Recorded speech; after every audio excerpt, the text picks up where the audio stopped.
Gani huwag kakalimutan mag-like, subscribe at kalimbangin na rin ang notification bell para laging updated ka sa ganitong klaseng video.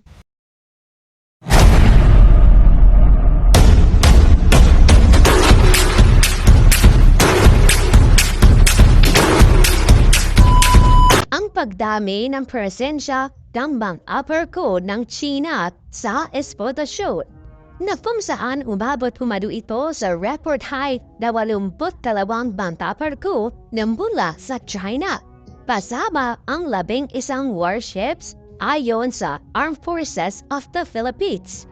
Ito ay nangyari 10 araw matapos umalis ang TRP Teresa Magbanua mula sa lugar noong September 14. Para bang sinamantala ito ng China at tila hindi na hahayaan pamuding bakabalik ang kahit na anumang parfum mula sa Pilipinas.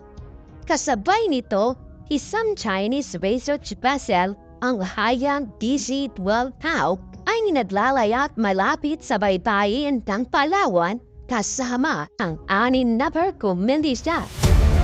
Napang-abot ang mga barko ng China at yung mga barko ng Pilipinas sa isinagawang maritime patrol at resupply mission dyan sa bahagi ng West Philippine Sea. Yung kanilang warship at yung kanilang mga CCG or yung China Coast Guard ang umabol kundi maging yung mga missile ship.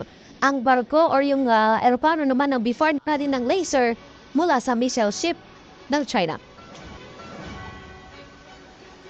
Para mas mapaigting pa ang presensya ng Pilipinas sa West Philippine Sea, muling nagsagawa ng Domain Awareness Flight ang aeroplano ng Bureau of Fisheries and Aquatic Resources o BFAR kasama ang PTV News.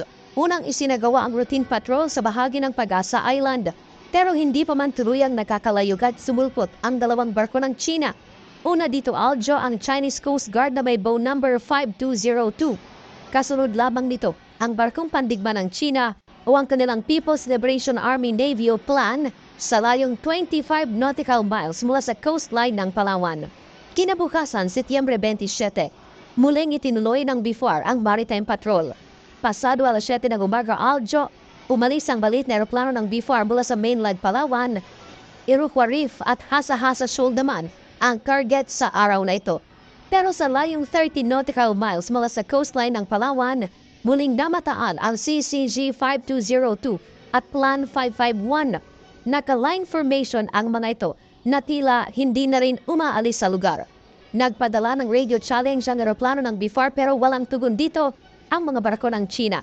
West of the Palawan mainland.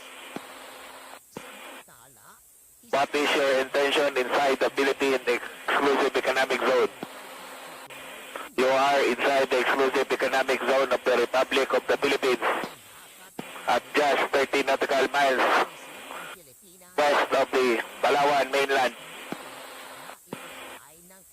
What is your intention inside the Philippine Exclusive Economic Zone?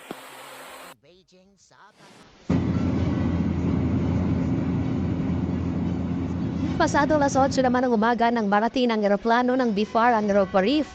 Dito tumambad ang mahigit 20 Chinese militia vessel at isang barkong pandigma ng China. Napapalibutan at tila ba pinagmamasdan ang bawat galaw ng BRP Dato Bangkaw at pagbuwaya ng BFAR na nagsasagawa ng resupply sa mga baging isdang Pinoy. Ang Iroquois Reef ay nasa bahagi ng southern end ng Recto Bank na pinaniniwala ang maraming deposito ng langis.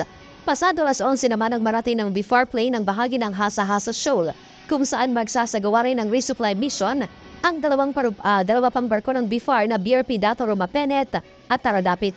Pero kung sa Iroquois Reef ay pinapalibutan lang ng mga barko ng China ang balita barko ng Pilipinas, iba naman ang sitwasyon sa Hasa-Hasa Shoal dahil tila nakikipagpatentero ang mga barko ng Pilipinas sa mga barkong pandigma ng China.